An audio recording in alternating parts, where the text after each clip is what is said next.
ఓం సర్వౌన్నత్యమహౌషధీ నిలయ శైలేంద్రాధివంశోద్భవ జ్ఞానానందమయ ప్రభాస విమలశ్చైతన్య ధన్యాకృత మహామంత్ర మహత్వతాత్విక వరేణ్య సర్వశక్త్యాకృత భక్తాభీష్టవరప్రదాయిని మణి శ్రీలాలితాంభావయే. భక్తి సద్భావన, భావజ్ఞానావన, జ్ఞానతత్వాన్మన, తత్వసారావన, హర్ష సంయోజన అయినటువంటి సర్వభావాన్మనకి శతసహస్ర వందనాలు. ఈ లలితాసహస్రనామ పరంపరలో జపయజ్ఞ విశేషాలను గురించి వివరించడం జరుగుతుంది కదా నామాల్లో. శ్రీచక్రంలో సవ్యాపసవ్యాల్లో సమయాచార వామాచార విధానాల్లోనూ ఆరాధించబడేది సవ్యాపసవ్య మార్గస్థ అని. ఆపదల్ని వాటికి మూలమైనటువంటి వ్యామోహాన్ని నశింపజేసేది సర్వాపద్ వినివారిణి అని. బ్రహ్మానుభూతి పొందే స్వస్థత స్థితిలో ఉండేది స్వస్థ అని. మధురమే తన స్వభావమైనది స్వభావ మధుర. ఆత్మచైతన్యాన్ని ప్రకాశింపజేసి పరంజ్యోతి. ధీరత్వం కలిగి ధీరుడి చేత చక్కగా అర్చించబడేది ధీర సమర్చిత అని. జ్ఞానానందాల గురించి అంతర్ముఖులైనటువంటి సాధకుల చేత పూజింపబడేది అని దేవిని అభివర్ణించాయి కింద కొన్ని నామాలు. ఆ తర్వాత చైతన్యం అనే అర్ఘ్యంతో ఆరాధించబడేది చైతన్యార్ఘ్య సమారాధ్య అని. ఆత్మజ్ఞానంతో పూజింపబడేది భువనేశ్వరి మంత్రంతో పూజింపదగినది. మనస్సు బుద్ధి హృదయాలు అనేటువంటి చైతన్య పుష్పాలు ప్రియమైనది చైతన్య కుసుమప్రియ అని. ఆత్మసమర్పణ అంటే ఇష్టమైనది. అలాగే అహింస అనేటువంటి లక్షణాలు ప్రీతిగా కలిగింది. చైతన్య కుసుమప్రియ అంటే అహింస అనే లక్షణాలు 8 లక్షణాలు ఉన్నాయి. ఆ 8 లక్షణాలు కూడా ఆమెకు ఇష్టమైనవి అని. స్మరించినంత మాత్రాన తక్షణం స్ఫురించేది. తలచినప్పుడు భావాల వెలుగుగా ఉదయించేది సదోజిత అని. అలాగే సదా ఆనందంతో కూడినటువంటి సంతృప్తి స్వరూపంలో ఉండే సదాసుష్ట అని. అంటే ఎప్పుడూ కూడా ఆనందంతో కూడినటువంటి తృప్తితో ఉంటుంది. మధ్యాహ్న సూర్యుని యొక్క వర్ణన కలిగినది అని. తరుణాదిత్య పాటల అని. అంటే మధ్యాహ్న సూర్యుని తరుణుడు అంటాడు కాబట్టి ఆ తరుణాదిత్యం మధ్యాహ్న సూర్యుని యొక్క వర్ణం కలిగినది. జీవుల హృదయాల్లో సంకల్ప భావన స్వరూపంగా ఉండేది. స్వయం తేజస్సు కలిగిన స్వప్రకాశ. అలాగే శ్రీచక్ర బిందు స్వరూపిణి అని దేవిని అభివర్ణించాయి కిందరి 5 నామాలను. గాయత్రీ మంత్రపూర్వకమైనటువంటి సూర్యోపాసనని ఫలితాలని నిగూఢంగా చెప్పాయి ఆ నామాలు. ఆ భావన లయ పావన క్రియ అయినటువంటి దేవి యొక్క లక్షణ గుణ విశేషాలను వివరిస్తున్నాయి వచ్చేటువంటి కొన్ని నామాలు. వాటిలో మొదటిది దక్షిణారాధ్య అనే నామం. ఈ దక్షిణారాధ్య అనే నామానికి అర్థం పండిత పామరుల చేత కూడా పూజించబడేది అని. దీని యొక్క భావార్థ శ్లోకం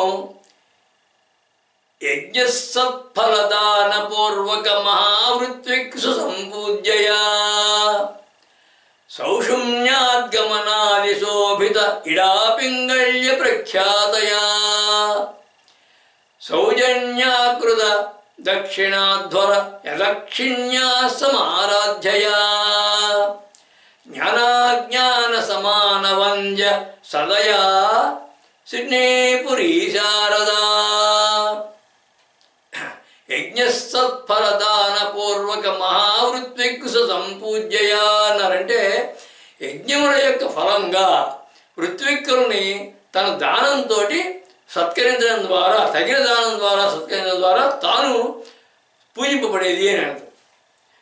సౌషుమ్యాద్గమనాది శోభిత ఇడాపింగళ్య ప్రఖ్యాతయా అన్నారంటే సుషుమ్నా నాడికి కుడి ఎడమల్లో ఉండేటువంటి పింగళ ఇడా నాడుల్లో ప్రసరించేటువంటి శక్తిగా పేరు పొందినటువంటి ఈశ్వరి. అలాగే సౌజన్యాకృత దక్షిణాధ్వర యదక్షిణ్యా సమారాధ్యయా అంటే మంచి మంచి గుణములు కలిగి ఉండి యజ్ఞయాగాల్లో దక్షిణము అంటే సమయాచారము వామాచారము ఆ రెండింటి ద్వారా కూడా పూజింపబడేది. అలాగే జ్ఞానాజ్ఞాన సమానవంజ సదయ అన్నారంటే జ్ఞానము అజ్ఞానము కూడా సమానంగా, జ్ఞానులు అజ్ఞానులు ఇద్దరు కూడా సమానంగా, ఇద్దరి చేత సమానంగా కూడా కీర్తింపబడేది ఈశ్వరి. దక్షిణ అంటే దక్షత కలిగిన పండితులు అని అర్థం. అదక్షిణ అంటే పండితులు కానివారు, అంటే పండిత పామరులు ఇద్దరి చేత కూడా సమానంగా ఆరాధించబడే దేవి అని భావం. విద్యయా తదారోహంతి యత్ర కామాః పరాగతాః సతత్ర దక్షిణాయంతి నా విద్వాంస తపస్వినః అంటుంది వేదం. అంటే విద్యయా తదారోహంతి యత్ర కామాః పరాగతాః నతత్ర దక్షిణాయంతి నా విద్వాంస తపస్వినః అని. అంటే ఏ స్థితి యందు కామములు కోరికలు నశించిపోతున్నాయో ఆ పదమును అంటే ఆ స్థితిని బ్రహ్మవేత్తలు జ్ఞానము చేత తెలుసుకుంటున్నారు. అజ్ఞానులు, కర్మాసక్తులైనటువంటి దక్షిణులు, సామాన్య విద్వాంసులు, బాహ్యంగా తపస్సు చేసేవారు వీరంతా కూడా ఆ పదమును పొందలేరు అని అర్థం. అంటే కేవలం కర్మ జిజ్ఞాసులే దక్షిణులు అని పిలువబడతారు. కనుక దక్షిణులు అంటే కర్మ జిజ్ఞాసులు అంటే కర్మాసక్తులు, అదక్షిణులు అంటే మోక్ష జిజ్ఞాసులు అంటే బ్రహ్మవేత్తలు అందరి చేత కూడా ఆరాధించబడే దేవి అని భావం. భగవానుడు గీతలో అంటాడు కదా, చతుర్విధ భజంతే మాం జనా సుకృతినోర్జున ఆర్తో జిజ్ఞాసుడు అర్థార్థి జ్ఞానీయ భరతర్షభ అంటాడు. అంటే ఆర్తులు అంటే ఏదైనా కష్టాల్లో ఆపదలో ఉన్నవారు ఆర్తులు, జిజ్ఞాసులు ఇది ఏమిటో బ్రహ్మ గురించి తెలుసుకుందాం అనేటువంటి జిజ్ఞాస కోరిక కలిగిన వారు. అంటే జ్ఞానులు, అర్థార్థి అంటే ఒక సంపదలు కానీ ఏదైనా దాని గురించి కోరికలు ఉన్నవారు. జ్ఞానులు అంటే జ్ఞాన బ్రహ్మజ్ఞానం కావలసిన వారు.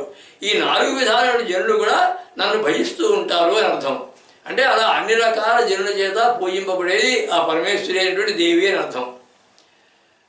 కర్మము జ్ఞానము 2 ప్రధానాలుగా గుర్తించి అవి ఒకదానికోటి ప్రేరకాలుగా, ఒకదానికోటి స్ఫోరకాలుగా, స్ఫూర్తిగా ఆ రెండింటినీ అనుసరించి ఆరాధించబడే దేవి అని విస్తృతమైన భావం ఇది.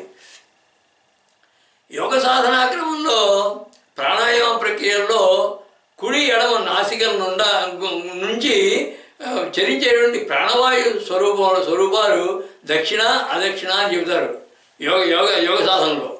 ఆ రెండిటి చేత ఆరాధించబడే దేవి అంటే ప్రాణాయామ ప్రక్రియ ద్వారా ఉచ్ఛ్వాస నిశ్వాసాన్ని నియంత్రించడం ద్వారా ఆరాధించబడేది, సాధన చేయబడేది అని భావం.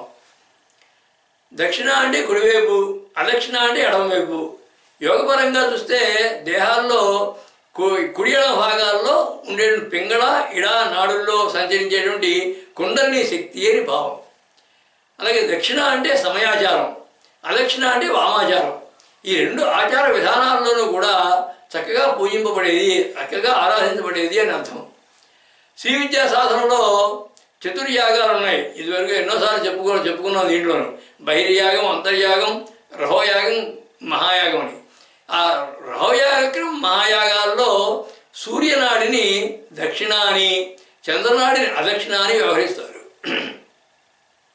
ఈ సూర్యచంద్రనాడుల్లో ప్రాణశక్తిగా చలించేది, ఉపాసించబడేది అని భావం. అలాగే యజ్ఞయాగాదుల్లో పూజల్లోనూ ఋత్విక్కులకి, అర్చకులకి కృతజ్ఞతాపూర్వకంగా ఇచ్చే దాన ద్రవ్యాన్ని కూడా దక్షిణ అంటారు.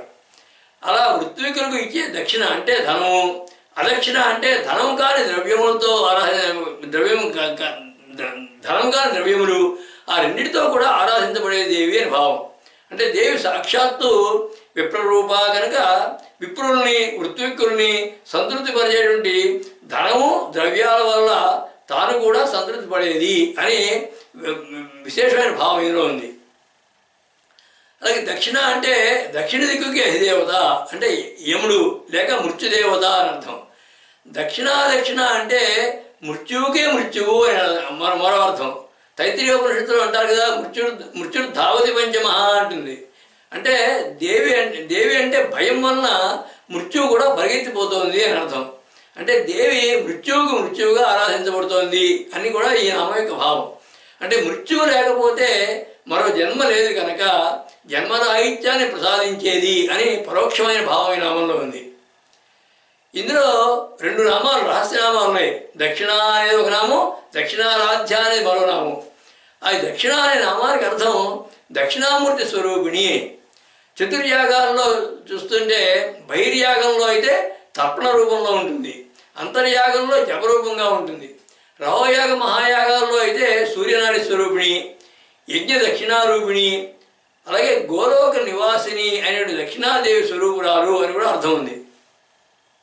ఇక దక్షిణారాధ్య అనే నామం అంతర్నామం, దీనికి అర్థం దక్షిణాచార పరుల చేత ఆరాధింపబడేది, అంటే సమయాచార పరుల చేత ఆరాధింపబడేది.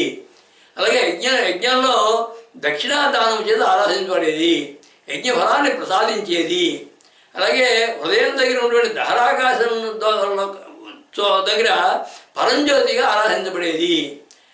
అలాగే దక్షిణాదానం చేత ఆరాధించబడి సంతృప్తి చెందేది అని మరో భావం. అలా దక్షిణారాధ్య అని 2 విడినామాలుగా కూడా చూడవచ్చు దాన్ని. ఈ నామంలో ఈ భావత శ్లోకంలోనూ దక్షిణ అనేటువంటి తీవ్ర దేవతా మంత్రం కూడా చెప్పబడింది. దాని యొక్క ధ్యాన శ్లోకం ఖడ్గం శూలం సుధాపాత్రం అభయం దదతీం కరై వందేహం దక్షిణాం దేవీం క్రుద్ధాం జీమూత సన్నిభాం అని. ఆ మంత్రం ద్రాం క్ష్ణీం దక్షిణే స్వాహ. పండితుల చేత పామరుల చేత కూడా అందరి చేత కూడా ఆరాధించబడే దేవి అని నామ యొక్క భావం. కర్మాసక్తులు బ్రహ్మవేత్తలు అందరి చేత పూజింపబడేది. కర్మజ్ఞాన విధానాల్లో సమయాచార వామాచార విధానాల్లో అర్చించబడేది.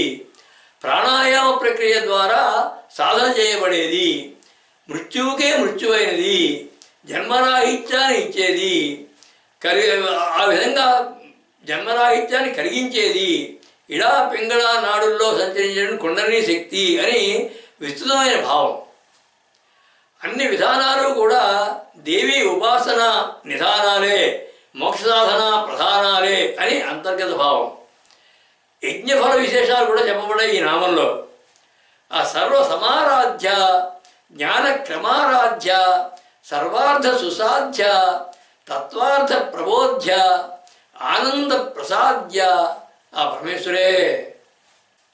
అన్ని విధానాల్లోనూ సాంప్రదాయాల్లోనూ ఆరాధించబడే దేవి అన్నటువంటి కింద నామం దక్షిణారాధ్య అనే నామం బ్రహ్మజ్ఞానులు, లోకజ్ఞానులు, అజ్ఞానులు అందరి చేత కూడా పూజింపబడేది అనే కాకుండా యోగ సాధనలో, శ్రీ విద్యాక్రమంలో, ప్రాణాయామ ప్రక్రియల్లో అన్ని విధానాల్లోనూ కూడా ఆరాధించబడేదని, యజ్ఞయాగాది క్రతువుల్లో విప్రుల్ని ఋత్విక్కుల్ని సంతృప్తిపరిచేటువంటి దక్షిణ వల్ల తాను కూడా సంతృప్తి చెందుతుంది అనేటువంటి యజ్ఞ విశేషాన్ని కూడా పరోక్షంగా చెప్పింది ఆ నామం. దేవిని పూజించడానికి అందరూ అర్హులేనని, దేవిని మృత్యునాశినిగా, జన్మరాహిత్య ప్రసాదినిగా ఆరాధించమని అంతర్గత సందేశం కూడా నిగూఢంగా అందించింది ఆ నామం. యజ్ఞరూపిణి, యజ్ఞ ఫలదాయిని అయినటువంటి దేవి హావభావ ప్రకటనల్ని వివరిస్తోంది వచ్చే నామం దరస్మేర ముఖాంబుజ అనే నామం. ఈ దరస్మేర ముఖాంబుజ అనే నామానికి అర్థం చిరుమందహాసంతో కూడినటువంటి పద్మం వంటి ముఖం కలిగినది. దీనికి భావార్థ శ్లోకం యాచిన్మంద సుహాస భాసిత ముఖాంభోజాత శోభాయుత బ్రహ్మజ్ఞాన వికాసలాస్య విలసత్ పూర్ణేందు బింబాకృత భక్తానుగ్రహ దీక్ష దక్ష కరుణాపాంగాని సద్వీక్షత శోభస్మేర ముఖాంబుజ అచలజ సిడ్నీపురీ శారదా. యాచిన్మంద సుహాస భాసిత ముఖాంభోజాత శోభాయుత అన్నారంటే జ్ఞానంతో కూడినటువంటి మందహాసంతో శోభిస్తున్నటువంటి ముఖపద్మంతో భాషించేది అని. బ్రహ్మజ్ఞాన వికాసలాస్య విలసత్పూర్ణేందు బింబాకృత అన్నారంటే బ్రహ్మజ్ఞానంతో వికసించినటువంటి సుందరమైనటువంటి పూర్ణ చంద్రబింబం వంటి ముఖం కలిగినది. భక్తానుగ్రహ దీక్ష దక్ష కరుణాపాంగాని సద్వీక్షత అన్నారంటే భక్తుల్ని అనుగ్రహించడం అనే దీక్ష సమర్థత కలిగి కరుణతో నిండినటువంటి కడగంటి చూపులు, కరుణాపాంగ అంటే కరుణతో నిండినటువంటి కడగంటి చూపులతో వీక్షించేది. శోభస్మేర ముఖాంబుజ యచలజ అన్నారు. అంటే చిరుడు మందహాసంతో ఉన్నటువంటి నిండినటువంటి పద్మం వంటి ముఖంతో శోభించేటువంటి హిమవత్పుత్రి అయినటువంటి ఈశ్వరి అని. ముఖాన్ని పద్మంతో పోతడం కవితా సంప్రదాయం. పద్మం వంటి దేవి యొక్క ముఖం చిరుమందహాసంతో కూడి ఉన్నది అని దీని యొక్క బాహ్యమైన అర్థం. ఆ దేవి యొక్క చిరునవ్వు అన్నీ సర్వము తెలిసినటువంటి సర్వజ్ఞత్వం వల్ల, విజ్ఞాన ప్రజ్ఞా సర్వస్వం వల్ల, జీవుల్ని సంరక్షించడం, భక్తుల్ని అనుగ్రహించడం అనేటువంటి క్రియల వల్ల ఏర్పడి ఆమె ముఖానికి సౌందర్య శోభను చేకూరుస్తోంది అని భావం. అలాగే మందస్మితం అంటే చిరునవ్వు సౌభాగ్య లక్షణం, సాధ్వీ లక్షణం, అదే మంగళప్రదం కూడా. ఈ సౌభాగ్య లక్షణాలతో శోభించేటువంటి ముఖపద్మం కల దేవి అని భావం. భక్తులకి మృత్యు భయాన్ని నివారించి వారిని కరుణతో సమాదరించేటువంటి చిరు దరహాసం కలిగిన దేవి అని భావం. అలాగే దరం అంటే శంఖమని, స్మేర అంటే ప్రకాశం అనే అర్థాల్లో దేవి యొక్క ముఖపద్మం శంఖంలాగా తెల్లగా ప్రకాశిస్తున్నది అని మరో భావం. అలాగే దర అంటే భయం, స్మేర అంటే చిరునవ్వు అనే అర్థం తీసుకుంటే కల్పాంతంలో సృష్టి ప్రళయకాలంలో సృష్టి అంతా కూడా భయంతో లయమైపోతూ ఉంటే దేవి మాత్రం భయం అనేది లేకుండా ముఖంలో చిరునవ్వు కలిగి ఉంటుంది. అంటే భయం లేని చిరునవ్వు కలిగి ఉంటుంది. అంటే సర్వకాలంలో కూడా మందహాసంతోనే ఉంటుంది అని భావం.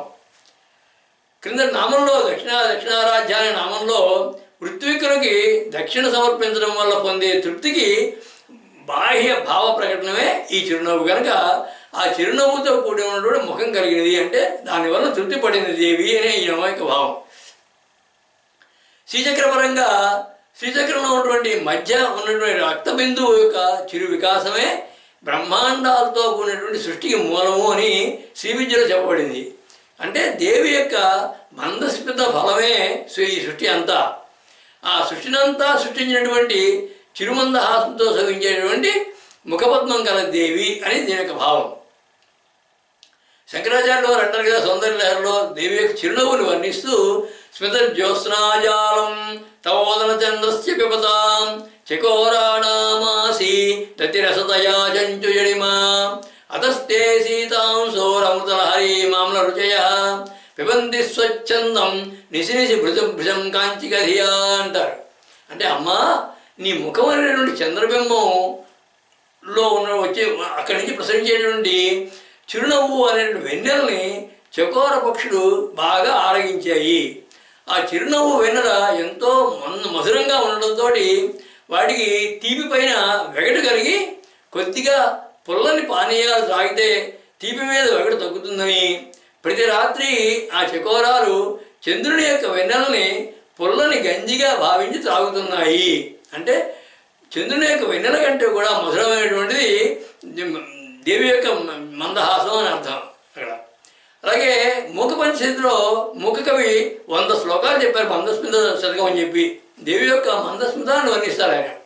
అందులో ఒక శ్లోకం ఉదాహరణకి శ్వేతాభి ప్రకటం నిశాకర రుచాం మాలిన్యమాతన్వతి సీతాపి స్మర పావకం పశుపతే సందుక్షయంతి సదా స్వాభావ్యాదసరాశ్రితాపి నమతా ముచ్చైర్దిశంతి గతిం కామాక్షి స్ఫుటమంతరా స్ఫురతు నస్త్వం మందహాస ప్రభా అంటారు.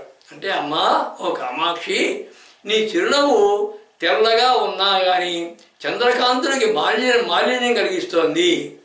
చల్లగా ఉన్నా కానీ శివునిలో మన్మదాగ్నిని ప్రేరేపిస్తోంది. అది కింది పదవిని ఆశ్రయించి ఉన్నా కానీ నమస్కరించిన వారికి పైలోకాలకు పోయే మార్గాన్ని చూపుతోంది. అటువంటి నీ మందహాస ప్రభ మాలో స్ఫురించుగాక అని దాని యొక్క భావం. అలాగే మందస్మిత ప్రభాపూర్వ మధ్య కామేశమానస అనేటువంటి 28వ నామం యొక్క భావంలో ఉన్నటువంటి మందస్మిత విశేషాలు కూడా కొన్ని ఇక్కడ అన్వయం చేసుకోవచ్చును. చిరుమందహాసంతో కూడినటువంటి పద్మం వంటి ముఖం కలిగిన దేవి అని నామ యొక్క భావం. ఆ సర్వజ్ఞత్వం, విజ్ఞాన ప్రజ్ఞా సర్వస్వం, జీవ సంరక్షణల వల్ల కలిగేటువంటి మంగళప్రదమైనటువంటి హాసం కలిగినది, నవ్వు కలిగినది. ప్రళయకాలంలో కూడా చిరుహాసంతో చిరునవ్వుతో ఉండేది. శ్రీచక్రంలో ఉన్నటువంటి బిందు స్వరూపిణి, భక్తులకి మృత్యుభయం నివారించి కరుణతో ఆదరించేటటువంటి చిరు మందహాసం కలిగిన దేవి అని విస్తృతమైన భావం. బ్రహ్మజ్ఞానంతో వికసించినటువంటి పూర్ణ చంద్రబింబం వంటి ముఖం కలిగింది అని వర్ణా విశేషం, సాహిత్యపరమైన వర్ణనా విశేషం అది. అలాగే దక్షిణ వామాచారాలతో ఆరాధిస్తే దేవి సంతోషించి ఆమె ముఖపద్మం చిరునవ్వుతో వికసిస్తుంది అని ఈ రెండు నామాల యొక్క భావం. దక్షిణారాధ్య దరస్మైన ముఖాంబుజ అనేటువంటి ఈ రెండు నామాల యొక్క భావం ఏ ఆచారాలతో ఏ సంప్రదాయాలతో ఆరాధించినా కానీ దేవి సంతోషించి ఆమె ముఖపద్మం చిరునవ్వుతో వెలుగుతూ ఉంటుంది అని భావం. ఈ నామం నుంచి కూడా ఇతరులకు కావలసినటువంటి అనుష్ఠాన క్రమం వివరించబడుతోంది. ఆ భక్తి భావజ, జ్ఞాన విరాజ, తత్వ సరోజ, యజ్ఞ శుభోజ, సృష్టి పూర్వజ ఆ పరమేశ్వరే. మంగళప్రదమైనటువంటి మందహాసంతో కూడినటువంటి పద్మం వంటి ముఖం కలిగిన దేవి అని అన్నటువంటి కింద నామం దరస్మేన ముఖాంబుజ అనే నామం. ఆ చిరుతరహాసం సర్వజ్ఞత్వాన్ని, సంరక్షత్వాన్ని, సంయోజితత్వాన్ని, కారుణ్యత్వాన్ని, ప్రసన్నత్వాన్ని ప్రకటిస్తూ దేవి యొక్క సర్వ సమగ్ర సామర్థ్యాన్ని దర్శింపజేసింది. శ్రీచక్రం మధ్య బిందు వికాసమే సృష్టి విలాసము, వ్యష్టి ప్రభాసము, దృష్టి ప్రకాశము అనే భావం కూడా అందించింది ఆ నామంలో సూక్ష్మంగా. సృష్టికి మొదటి నుంచి కల్పాంతం వరకు నిలిచేదని, చెరగని చిరునవ్వు దేవి అని ఆ నామం యొక్క నిజ స్వభావం, నిత్య ప్రభావం, సత్య స్వభావం, తత్వ నిధానం. ఆ మందస్మిత ప్రభాపూర్ణగా మదనారి అంటే శివుని యొక్క పరమశివుని యొక్క మనసునే మునకలు వేయించినటువంటి మందస్మిత ప్రభాపూర్ణ మధ్య కామేశమానస అనే నామం ఉంది. ఆ విధంగా మన్మధునికి శత్రువు అయినటువంటి పరమశివుని మనసునే తలమునకలు వేయించినటువంటి దేవి యొక్క స్వరూపాన్ని వివరిస్తోంది వచ్చే నామం. కౌళిని కేవల అనే నామం. ఈ కౌళిని కేవల అనే నామానికి అర్థం కేవలము కౌల జ్ఞాన స్వరూపమైనది. దీని యొక్క భావార్థ శ్లోకం శక్తీశ్వర్య సమాగమాకృత కులజ్ఞాన ప్రసారాత్కళ మూలాధార శాస్త్ర చక్రగత శక్తిర్మార్గ ప్రభాసాత్కళ ఏకం బ్రహ్మ పరాత్పరాకృత ఘనజ్ఞాన ప్రభావాత్కళ కౌళిన్యాద్వర కేవల శుభకళ సిడ్నీపురీ శారదా శక్తి సర్వ సమాగమాకృత కులజ్ఞాన ప్రసారాత్కళ అన్నారంటే శివశక్తుల యొక్క సమైక్యాన్ని వివరించేటటువంటి కులజ్ఞానాన్ని ప్రసరింపజేసేటువంటి తేజోరూపమైనది. మూలాధార సహస్ర చక్రగత శక్తిర్మార్గ భాసాత్కళ అన్నారంటే మూలాధారం నుంచి సహస్రారం వరకు ఉన్నటువంటి శక్తి మార్గంలో ప్రకాశించేది.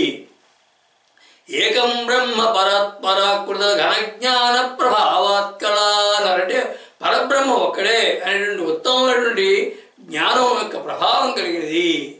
కౌళిన్యాద్వర కేవల శుభకళ అన్నారంటే కేవలము కౌలజ్ఞాన స్వరూపముతో శుభములను ప్రసాదించేటువంటి ఈశ్వరి అని. శివశక్తులకు సంబంధించినటువంటిది కులము, ఆ కుల సంబంధమైన కౌలము అని తంత్రసారంలో ఈ విధంగా చెప్పబడింది. కులం శక్తి ఇది ప్రోక్తం అకులం శివ ఉచ్యతే కులే కులస్థ సంబంధ కౌలమిత్యభిధీయతే అని. అంటే కులం అంటే శక్తి, అకులం అంటే శివుడు. ఆ అకుల సంబంధమైనది కౌలము అని అర్థం. అంటే శివశక్తి సంబంధము, సామరస్య విధానము కౌలమని దానికి అర్థం. అంటే కేవలం పూర్తిగా శివశక్తి సమన్వయమైనది, ఏకైక తత్వం కలిగినది దేవి అని అర్థం. శివసూత్రంలో సుఖదుఖ విముక్తావా తద్విముక్తస్సు కేవలీ అని చెప్పబడింది. అంటే సుఖదుఖాలని మననం చేసే స్థితిని చేయించినవాడు, వదిలిపెట్టినవాడు కేవలుడు అని అర్థం. అంటే సుఖదుఖముల చేత విడువబడినటువంటి జ్ఞానస్వరూపమైన దేవి అని భావం. కౌళిని అంటే కాలం యొక్క ధర్మం కలిగినది అని మరో అర్థం ఉంది. అంటే ఆ అర్థం కూడా గ్రహించదగ్గది. ఎందుకంటే కాలధర్మం పూర్ణంగా కలిగిన దేవి కనుక, కాలాన్ని నిర్ణయించేది కాలాతీత కనుక కౌళిని అనేటువంటిది దేవికి శాసనామధేయం. అంటే భక్తుల్ని ఆ విధంగానే కేవల అంటే భక్తుల్ని కేవల జ్ఞానుడిగా చేస్తుంది. కౌళిని కేవల అంటే కాలం యొక్క ధర్మంతో భక్తులకి భక్తులను జ్ఞానుడిగా చేస్తుంది అని అర్థం. ఇక శృతి స్మృతులు ప్రబోధించేటువంటి వైదిక మార్గాన్ని కూడా కుల మార్గం అంటారు. ఆ వైదిక మార్గమైనటువంటి కుల మార్గంలో ఉపాసించబడేది కౌళిని. అలాగే జైనతంత్రంలో కేవల అనే శబ్దానికి ఈశ్వర జ్ఞానం అనే అర్థం ఉన్నట్టు చెప్పబడింది. కనుక కేవల అంటే ఈశ్వర జ్ఞానము. ఈ రెండు కలిపితే ఒకటే అయిన వస్తువు, రెండు లేనటువంటి ఒక వస్తువు, ఏ ధర్మములు లేనిది. అంటే పరబ్రహ్మ ఈశ్వర జ్ఞాన రూపిణి, బ్రహ్మజ్ఞాన స్వరూపిణి దేవి అని భావం. విశ్వనిఘంటులో కేవలం జ్ఞానభేదే స్యాత్ కేవలశ్చైక కృష్ణయో నిర్ణేదే కేవలం ప్రోక్తం కేవలం కొనే క్వచిత్ అని చెప్పబడింది. అంటే కేవలం అంటే జ్ఞానభేదము, ఒక విధమైన జ్ఞాన విశేషము, ఏకము, పూర్ణత, నిర్ణీతము, కపటం అని కూడా అర్థాలు ఉన్నాయి. అందులో కేవలం అంటే పూర్ణత అనే గ్రహిస్తే కాలజ్ఞాన పూర్ణమైన దేవి అని అర్థం వస్తుంది. లేదా ఏకమైనది, సమస్తమైనది, నిర్ణీతమైనది అనే అర్థాలు కూడా తీసుకోవచ్చు దీంట్లో కేవల పదానికి. అలా ఏకత్వము, సంపూర్ణత్వము, నిర్ణీతత్వము కలిగినటువంటి జ్ఞానస్వరూపిణి దేవి అని భావం. మూలాధారం నుంచి ఆజ్ఞాచక్రం వరకు ఉన్నటువంటి కుల మార్గంలో సంచరించేదిగా కౌళిని. అలాగే సహస్రాల ఆజ్ఞాచక్రం నుంచి సహస్రాల నుంచి బ్రహ్మశీర్షం వరకు ఒకటిగా ఉండే శక్తి కేవల. అలా కులాకుల మార్గాల్లో సంచరించేది కాబట్టి కుండలిని శక్తి అనేటువంటి యోగపరమైన భావం. అలాగే దీన్ని తృతీయ తత్పురుష సమాసంగా చూస్తే కౌలినుల చేత నిర్ణయింపబడేది. అంటే కౌళిని అంటే కౌలినుల చేత, చేత అని తృతీయ తత్పురుష సమాసం. అది కేవల అంటే అలా నిర్ణయింపబడేది, కౌలిని చేత నిర్ణయింపబడేది అని మరో అర్థం కూడా వస్తుంది. కుండలిని సాధనని కౌళ మార్గం అంటారు. ఆ సాధనా క్రమంలో ఉపాసించబడే కుండలిని శక్తి కౌళిని. అంటే కేవలము కుండలిని శక్తి అనేది దేవి అని భావం. పరబ్రహ్మ యొక్క చైతన్య కళ జీవుల దేహాల్లో ప్రవేశించి చిత్కళగా సహస్రారంలో, కేవలగా శక్తి కళగా మూలాధారంలోనూ ఉంటుంది. అలా కేవలగా ఉన్నటువంటి కుండలిని శక్తియే కౌళిని కేవల అని భావం. అందుకే దేహాల్లో మూలాధారం శక్తి స్థానం కులం, సహస్రారం శివస్థానం అకులం. అంటే మూలాధారం నుంచి సహస్రారం వరకు కులాకుల మార్గం అంటారు. వీటికి సంబంధించిన జ్ఞానం కౌల జ్ఞానం. ఈ కులాకుల జ్ఞాన స్వరూపమైనది శివశక్తి స్వరూపిణి దేవి అని భావం. అలాగే ఇదివరకు చెప్పినటువంటి కౌళిని అనేటువంటి 94వ నామం, కేవల అనేటువంటి 623వ నామం యొక్క వివరాలు కూడా ఇక్కడ అన్వయం చేసుకోవచ్చును. ఈ రెండు నామం ఇదివరకు వచ్చిన ఈ రెండు నామాలు కౌళిని కేవల రెండు విడినామాలకు మళ్ళా పునరుక్తి దోషం లేకుండా ఈ నామాన్ని కౌళిని కేవల అని చెప్పడం జరుగుతుంది. ఈ నామంలోనూ మీ భావ శ్లోకంలో కూడా ఈ రెండు రహస్యనామాలు ఉన్నాయి, కౌళిని కేవల అనేది. ఈ కౌళిని అంటే సూర్యుడు, చంద్రుడు, అగ్ని, తేజములు, ఈ మూడు తేజాలు కలిపిందని కులం అంటారని చెప్పి కాళిదాస్ గారు చెప్పారు.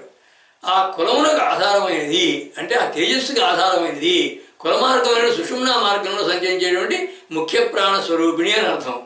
అలాగే కేవల అంటే పరిపూర్ణత్వం కలిగినది, సహస్రారంలో అమృత వర్షంతో ప్రబోధితమైంది, శిరస్థానంలో సంచరించేది కేవల అంటే. ఆ విధంగా కౌళిని కేవల అని ఒక నామం ఉంది, కౌళిని కేవల రెండు విడినామాల్లో ఉన్నాయి. దీంట్లో పరిపూర్ణ కౌల జ్ఞాన స్వరూపమైన దేవి అని నామం యొక్క భావం. శివశక్తుల యొక్క సమన్వయమైనటువంటి ఏకైక తత్వం కలిగింది, కులాకుల జ్ఞాన స్వరూపమైనది, ఈశ్వరతత్వరూపిణి, బ్రహ్మజ్ఞాన స్వరూపిణి, సుఖదుఖాలను విడిచినటువంటి జ్ఞాన స్వరూపమైనది, సంపూర్ణ కాలధర్మం కలిగింది, కులాకుల మార్గాల్లో సంచరించేటువంటి కుండలిని శక్తి స్వరూపిణి, కుల సాంప్రదాయ ఉపాసనా స్వరూపిణి, ఏకత్వ ప్రతిపాద్యమైనటువంటి అద్వైత జ్ఞాన స్వరూపిణి, బ్రహ్మతత్వ నిరూపిణి అని విశుద్ధమైన భావం ఈ నామంలో ఉంది. ఆ సర్వజ్ఞాన కళ, యోగ ధ్యాన కళ, తత్వభావాత్ కళ, జీవత్ కళ ఆ పరమేశ్వరే. కేవల కౌళ జ్ఞానమే స్వరూపంగా కలిగిన దేవి అన్నటువంటి కింద నామం కౌళినీ కేవల అనే నామం. ఆ కేవల అనే పదంతో దాని యొక్క భావ ప్రభావాన్ని, దేవి యొక్క ముక్తి ప్రధాన, జ్ఞాన ప్రధాన, యోగ నిధాన తత్వాలని ప్రస్ఫుటంగా ప్రదర్శించింది.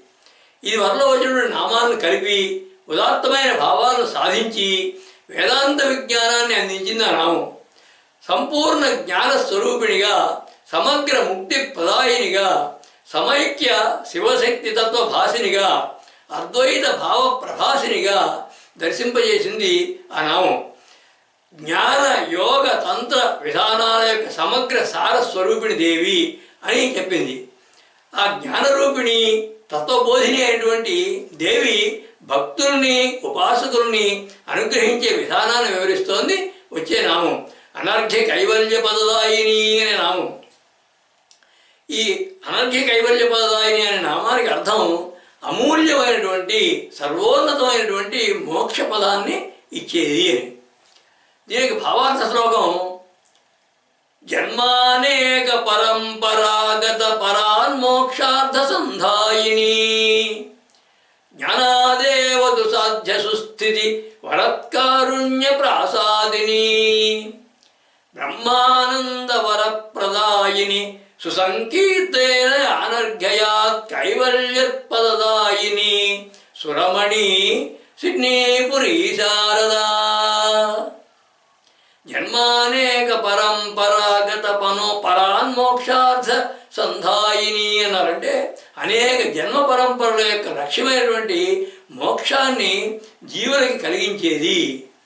జ్ఞానాదేవత సాధ్య సుస్థితి వరత్కారుణ్య ప్రాసాదిని. జ్ఞానాదేవత కైవల్యం అని చెప్పి వేదాంతం వాక్యం. అంటే జ్ఞానం వల్ల మాత్రమే పొందబడేటువంటి కైవల్య స్థితిని కరుణతో ప్రసాదించేది అని.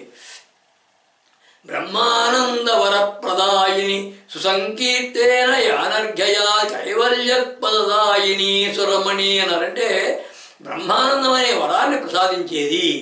స్తుతి కీర్తనలతోటి సర్వోన్నతమైనటువంటి మోక్షపదాన్ని ఇచ్చేటటువంటి దేవతా శ్రేష్ఠురాలైనటువంటి ఈశ్వరి అని. ప్రతి జీవి అనేక జన్మ పరంపరల్లో మునిగి తేలుతూ చివరికి అసలు లక్ష్యమైనటువంటి మోక్షాన్ని చేరుతారు.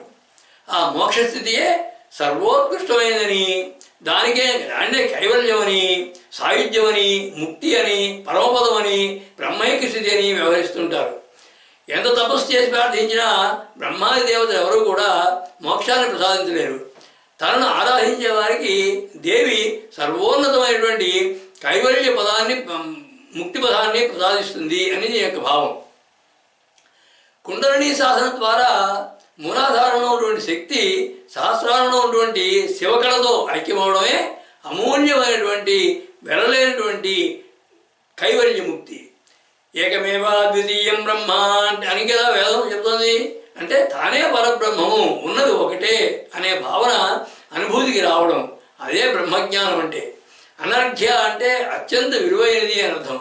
అంటే అమూల్యమైనటువంటి బ్రహ్మజ్ఞానాన్ని కలిగించి తద్వారా ముక్తి పదాన్ని ప్రసాదిస్తుంది దేవి అని భావం. సృష్టి అంతా ఉన్నది కేవలం ఒకే ఒక పరబ్రహ్మం. ఆ స్థితే కైవల్యం అంటే. అటువంటి స్థితిని నిరంతరాయంగా, అపరిచ్ఛిన్నంగా, నిరంతరం ఉండేటట్లుగా అనుగ్రహిస్తుంది దేవి అని భావం. పతంజలి యోగ శాస్త్ర సూత్రాల్లో చివరి సూత్రం చెబుతోంది కైవల్య స్వరూపం ప్రతిష్టాచితి శక్తి అని. అంటే చైతన్య శక్తి, జ్ఞానశక్తి నిజస్వరూపంతో ఉండడమే కైవల్యము అని అర్థం. అంటే దానినే మోక్షం అంటారు. అటువంటి సర్వోన్నతమైనటువంటి మోక్ష పదాన్ని ప్రసాదించే దేవి అని భావం. అలాగే భోజరాజు గారు తన గ్రంథంలో అంటారు చితిశక్తే వృత్తి సారూప్య నివృత్తౌ స్వరూపమాత్రేణావస్థానం కైవల్యముచ్యతే అని. అంటే ఏ చైతన్య శక్తి, ఆ చైతన్య శక్తి సృష్టి వైపు దృష్టి ఉంచితే అప్పుడు కామనగా వృత్తిగా ఉంటుంది.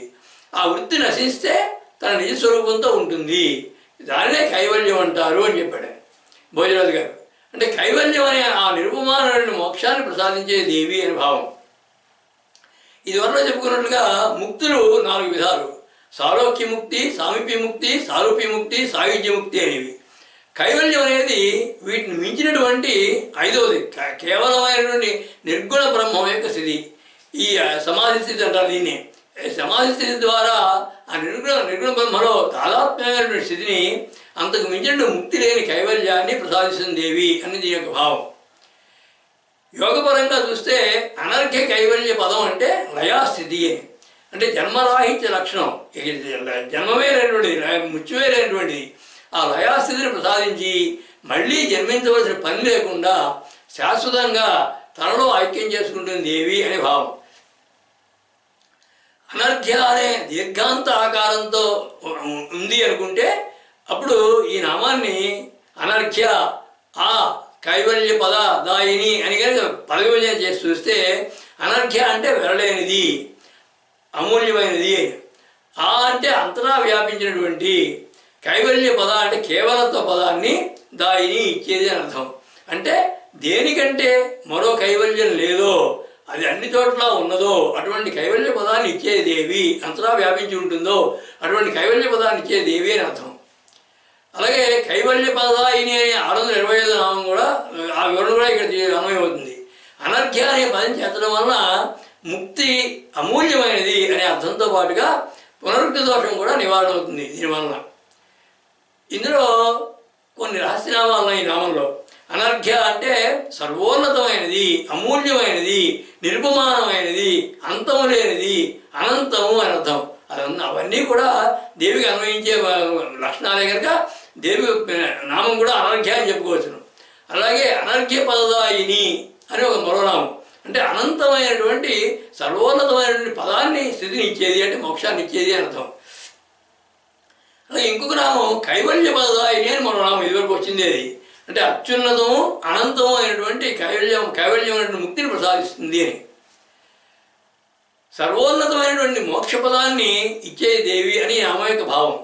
కైవల్యం అనేటువంటి నిరుపమానమైనటువంటి అత్యంత విలువైనటువంటి మోక్షాన్ని ప్రసాదించేది, జన్మరాహిత్య స్థితిని కలిగించేది, జ్ఞానాదేవత కైవల్యం అనేటువంటి వేదాంత వాక్య భావనగా బ్రహ్మజ్ఞానానుభూతిని కలిగించేది, అద్వైత తత్వ ప్రసాదిని, కేవల నిర్గుణ పరబ్రహ్మ తాదాత్మ్య స్థితి ప్రసాదిని అని విస్తృతమైన భావమైన నామంలో ఉంది. కుండలినీ శక్తి శివస్థానమైనటువంటి సహస్రారాన్ని చేరుకుని శివాశివరూపిణిగా ఐక్యమయ్యేటటువంటి యోగ సాధనా స్థితిని ప్రసాదిస్తుంది దేవి అని కూడా యోగపరమైనటువంటి విశేష భావం ఇందులో ఉంది. ఆ భక్తి ప్రసాదిని, జ్ఞాన వికాసిని, యోగ ప్రభాసిని, తత్వ విలాసిని, ఆనందదాయిని, మోక్షప్రదాయిని ఆ పరమేశ్వరే. సర్వం శ్రీ లలితాదేవ్యర్పణమస్తు.